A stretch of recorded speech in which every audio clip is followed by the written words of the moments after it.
Hello, everyone. I'm Raif, Derrazi, and we are in the final day of the AIDS Conference 2024 in Munich.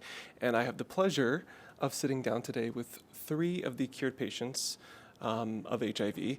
And I had the opportunity to interview each of them individually, but now this is special because I get to interview all 3 of them together in the same room. Doesn't happen very often. So we have Paul Edmonds, Marc Franke, and Adam Castillejo. Okay, so let's start off. Like I said earlier, I'm hoping to ask you some questions that you don't get asked a million times every day. Okay, so my first question to you is, what's it like to be sitting in a room with 2 other cured men and traveling together and doing all this work together? It's fantastic. I feel like we're a family, and our family is growing, and the more the better. Well, it's fantastic to meet at conferences, and I hope that we will be more in the future, and I hope that when we show our face to the community to give HIV a face, this will help the community to get over the HIV stigma. Yeah, it's a very special experience to be together with my cure brothers and to share hope, because it's important to highlight the importance of our cure is a proof of concept and highlight the stigma we're facing and people living with HIV facing today. It's important to be together and share our experiences with people around the world and here in the conference. Wonderful. I love that. Thank you. Okay, next question is, the focus of this year's AIDS 2024 conference is put people first. Do you feel that during your experience getting your treatment to become eventually cured, that you were put first? Do you feel that that was embodied in your medical experience? Absolutely. City of Hope was wonderful. I had a really good informed consent that I understood very clearly. They sent people to my home to collect blood work, do blood work during the process. So I was very well supported. And I always made the decisions. They really put no pressure on me of like when to stop the medications and things like that. It was up to me. So it was a very good experience. Excellent. Well, I was also treated very well by my doctors, but I also had experience at a dentist or when I had to have a gastroscopy. So I think it's the things everyone's living with HIV knows, that it might be difficult with the doctors. And put people first, I think we have to do much work with the media and the doctors to put the charter of people first to them.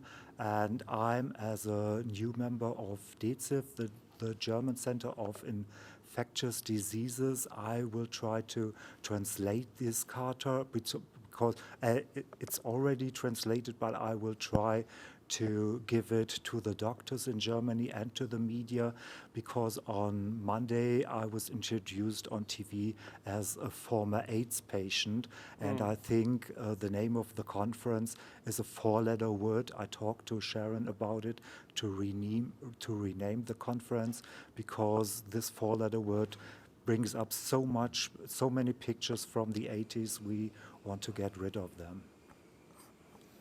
Yeah, I think I convey and echoing what Marc said, that, yeah, we need to change the narrative. I think it's still very difficult. Still, we call us AIDS patients, and I think sometimes it's difficult because we need to kind of change that narrative. We need to improve that. And in my personal experience, that one of the reasons why I didn't have a transplant early on in my journey, it was because I was an HIV patient. And I understood that later on, that I was discriminated because I was HIV patient. So we need to improve that type of people's first and the language, and kind of educate more the clinicians and care providers that HIV is just a human illness. It's not with a LGTB or a gay disease, and we keep the narrative of the 1980s. We need to change that, and we need to improve that. Okay, I'm gonna try to continue to ask questions that I didn't ask you in your individual interview, so I won't get too much into. Can you remember? Of course, every word. But Have you watched them lately? every day before I sleep. Is there anything that you miss about your life before you were cured? And I ask this because I've had some conversations with people that feel that HIV has become a part of their identity, and there's maybe a sense of unknown fear of what it would be like to lose that part of your identity. Well, I still feel very connected to the HIV community. You know, I was HIV positive for, better part of half of my life, so it's hard to let go of that. So I just feel like I'm still part of the community, just in a different level now and doing different things. So. Well, I think after half a year, I was fine. I could accept living with HIV, and for me, even the pill had no stigma. It was just a pill.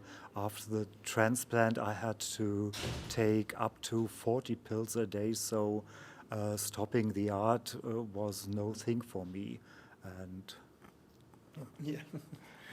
Yeah, I think people talk about the identity, and I think for me, I was to re-energize my identity as a HIV person, because a lot of people feel like it either get cured, they will lose their identity, and I tell them, no, you always been part of the HIV community, despite you being cured. So that is people always think that if you cure, you no longer member of the HIV community, and that's completely not true, because when you have cancer, you're always part of the cancer survivor groups, so it doesn't change that. And a lot of people, as Paul said, he's still part of it and he feel member of the community. Some people fear that as soon as they go the HIV and the identity, they lose the identity, and I try to kind of reassure them that it doesn't change who you are, but you just happen to cure something was incurable, and that's the big step. And Paul clearly say he's still part, and if his identity hasn't changed, he's just who he is. So that's important to people to understand that we are cured, but we always will be part of the HIV community. We are HIV survivors. Well said, all three of you. Have your goals and aspirations changed since you're being confirmed as cured? Well, yes, absolutely. Now I'm on this journey to give people hope for the researchers, the doctors, and people living with HIV. I have a new goal now to help in a different way. I imagine it's pretty fulfilling too. Very. well, for me, being cured of leukemia was the bigger thing than being cured of HIV. Being cured of HIV was only a side effect, and to get back in life after the transplant, this was very hard. I couldn't work for 3.5 years, and that was very challenging. And now I'm trying to give my face for science, to encourage scientists not to have the number in that for their data, that they have a face. And I also want to give my face for the HIV community to work on put people first and these things, and that we have HIV in a more positive context in the media. And so after this, I will have a TV interview at the ESA. They want me in nice light. Well, let's see. Yeah, I think like Matthew Rode said, if we, first of all, we are cancer patients, and first of all, we will nearly die because we were our cancer. So, HIV is a byproduct.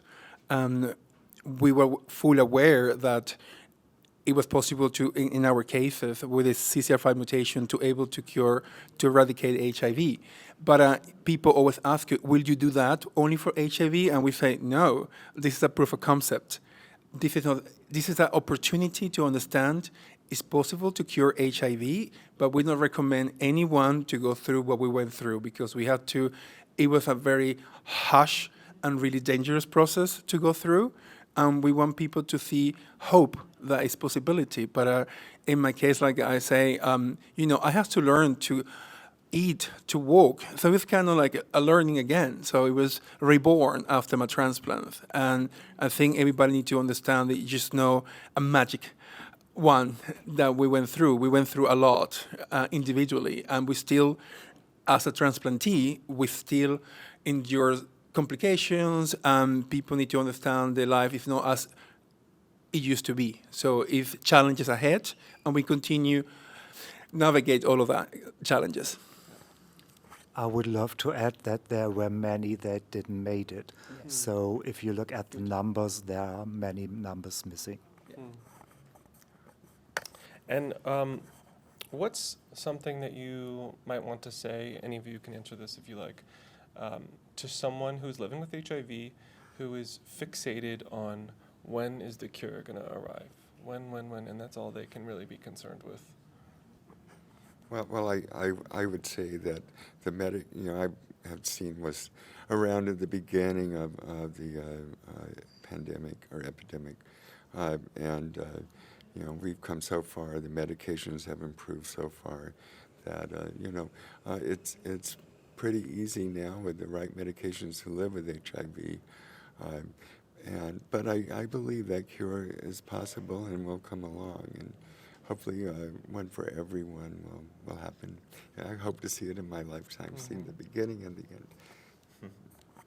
Well, if you look at the cure cases already published, there's a little difference in each case, and I hope that the scientists put together the right puzzle pieces so it will be possible in the future to have a cure for HIV. But the virus is not the easiest one, so it may take time, but I'm assured that it will happen. And at the conference, we learned of lenacapavir. This is a game changer, ejection twice a year. And in the meantime, you don't have to think about living with HIV. I think this comes really near to a cure. Well, it's not functional, but I think to live with 2 injections a year is really a game changer. And lenacapavir is also working for PrEP, and that is good too. Yeah, I convey what Mark said. If a game changer, the new development, and I think people need to understand that scientists around the world working 24/7, passionate about finding a cure for HIV. And I think a lot of the community don't realize that a lot of people working behind the scenes about it, because we only see the headlines or the new patient, but they don't understand. They don't realize that if people in the communities and scientists working together people get to know that people are working passionate about HIV. And I think all of us have met different scientists that are working so passionate 24/7 with that dedication to find a cure. And I know how Mark was saying this virus is very smart, and they try so many ways to try to eradicate it, but it's still working on it. And I think I want people to understand that it's people around the world who are working for you and by you, trying to find a cure for you. Okay, so my next question is, if you were to speak to someone who is newly cured of HIV and they're hesitant because they don't know what to expect as far as being out to the public, or how the media might treat them, or the public, or just people in their own city and lives, what would you like to share with them? Well, I would tell them to, maybe research things about what we've gone through, because there's a lot of stuff online, a lot of access to that. And I've had a good experience with the media.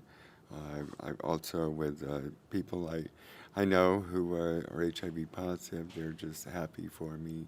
And so it's been very positive for me. Well, I think it's very important that we show our faces and to try to get HIV in a positive context. On Wednesday, I talked to Samur Kaur, the oncologist of the New Berlin patient, and he told me that his patient doesn't want the media because he saw the media things about me and the four-letter word was mentioned too often. And Samur took a selfie from us, and I will hope that he will give it to his patient, and I hope that we can get in touch anonymously and that we can share our experience. Well, it took me 10 years to have my second coming out as the Düsseldorf patient because I thought, well, how will I be treated by the media? I was very anxious. Will I have my life back again or give it to the media? I didn't want to give my life to the media after I gave my life to science for so many years. I would love to have my private life. And after all, it was fantastic to have the feedback. After my talk on Monday, the people wanted to hug me. They wanted selfies, and if you're going over the conference, there comes someone who wants a selfie, and this is great to give, to tell your story and to give power to the people, and it's really great. Yeah, like Marc said, we coming out again. I think when I came out in 2019 for being the London patient. In 2020 when I came, it's kind of like I decided that I was going to come out zero stigma. That this is who I am, part of the LGTB community, and because we have to be the face of it. So we have to break barriers, we have to break the stigma. And like our late Timothy Ray Brown, when the first time I interviewed him, he said to me, welcome to the family. And I say to the New Berlin patient, number 2, welcome to the family. You're welcome with open arms with us.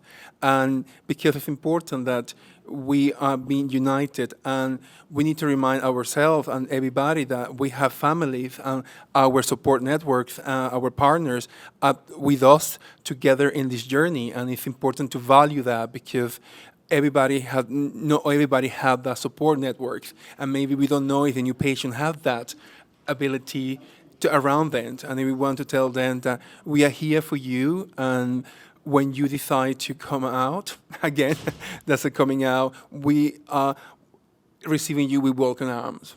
And yeah. Just a quick follow-up. And I'm able to change the name of our WhatsApp group.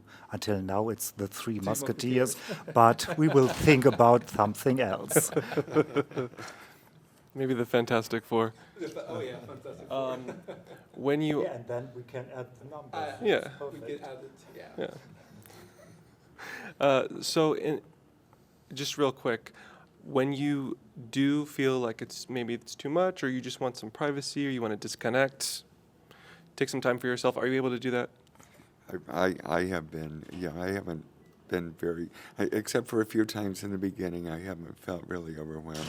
The media has treated me very well. Well, for me, I choose not to have social media to have all this stress besides me, so that was my decision. Yeah, in my case, I have social media, but I think I make a distinction between my private life and my public life. So I want to share some part of my private life with everyone, but sometimes it's important to have that kind of refuge when it's too much media or too much pressure around us, and I think it's time to retreat with your loved ones and to be in peace and tranquility and to re-energize and get the energy back, because we meet a lot of people, like Marc say, they want to take selfies, they want to take pictures, the stories, and we want to give that hope, but sometimes we have to put that energy back again. So I think that's important that we have our private life and we remain that. So we show the world some part of our life, but I think it's important to have some privacy, because it's important to everybody around the world to have a kind of we can talk to each other, but and then into the world, we spread hope, and that's important. Thank you. Yeah, it sounds like you can really dictate your own exposure to media and social media as well. That's great. Okay. Have they experienced any AIDS denialism? Any negative? It's fake. This is a real. Have you experienced any AIDS denials? I won't ask it if you haven't. You have okay. Have you experienced any AIDS denialism? I've seen it on the rise actually lately, so I'm curious. I haven't, but That it doesn't exist or that HIV doesn't cause AIDS? No, I only learned about this at Welt-AIDS-Tage in Munich in the spring of this year, that this will happen. And I saw many strange comments on the videos in the internet that there is the cure possible with herbs and such things. I tried to mark it as wrong information, but it's coming up and are coming up, and yeah, I think, well. Yeah, we have to be worried about fake news and misinformation, because people thinking that, and even at the conference, people still ask me, "Are you sure you've been cured of HIV?" Even in the conference, people who are working in the field still ask me, "Are you sure? How does it feel? And is it real?" And I say, "Yes, scientifically, it's been proved we are cured of HIV." But because it's still misinformation and people have denial about HIV exists, and it's about we talk about. Things can become more problematic is about religion and human rights and how people believe HIV doesn't exist, because people still in denial that HIV doesn't exist. And I have to tell, HIV is a reality. It's been with us for the last 40 years. It's still a pandemic. It's not endemic, and it's still one of the pandemics we're still forgetting of. And it's important that, and in this conference, highlight that. It's important to that. Yeah. Great. So what's been your favorite activity or session at AIDS 2024? I was very impressed with the opening ceremony. It just really touched me. It was emotional and exhilarating. It was all of that. I really enjoyed that. I also enjoyed the opening ceremony and the lady from UNAIDS talking to Gilead, make lenacapavir available for all of the world and make it cheap for the low income and countries. And on Wednesday, the lady who presented the study for lenacapavir, she told it will be available all over the world, and it will be available cheap in the low-income countries. And I think this is great. And it's in Germany you say, das macht mir Gänsehaut, and well, goosebumps. Yeah. Fantastic. Yeah, in the open ceremony, I think the highlight for me, apart from what Mark said, is about the trans visibility. I think the trans man being there, showing that they need to be part of the scoop, because we don't talk about trans men, trans women, and we don't talk about female and pediatric HIV. So that's something we need to highlight as well, because it's part of it, HIV, because it's a human disease, and we need to make sure that is as well. It's not only an LGBT community illness, it's a human illness. I think that's important. And it was wonderful to see that unification that we try to improve. I think in the opening, the advances to have the trans man there from Uganda, it was really good to have that, and I think we need more of that.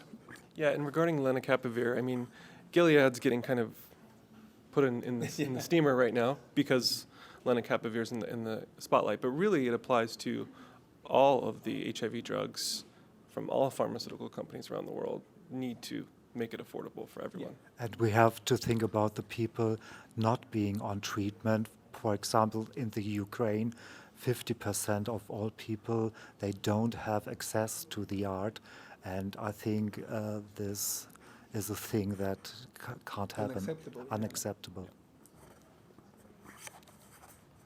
Okay, and then my final question is, what is next for you after the conference? I'm going to New Orleans to the USCHA I'll see you there. conference. I'm part of the Healthy 50 Plus Strong group. So I will be there. Then I'll be in San Diego with Red HIV annual meeting in October. It's in New York. Right? Oh, no, No, RID, San the RID. Diego. The Yeah, MDC is RID. going to be in DC. And Yeah, I don't think I'll be in. I'm not sure, but Well, I was invited on the conference to a conference in Lübeck from Deutsche AIDS thing. I haven't in mind who gave the invitation, but well, and things are coming up.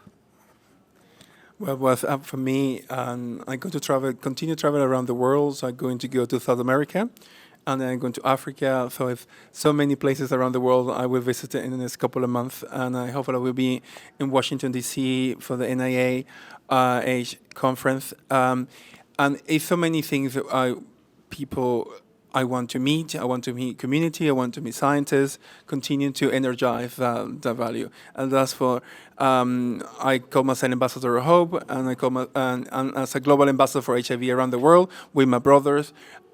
We want to say to you, don't give up on hope. We're still here, and it will be a cure for you in the future. well, thank you so much for taking the time. I hope that we answered some questions today that maybe the mainstream medium doesn't really ask you very often, and hopefully clarified some things for our audience. Thanks everyone at home for tuning in and watching again. We'll be following their journey as it continues. Until next time, cheers. Thank you. Bye. Bye.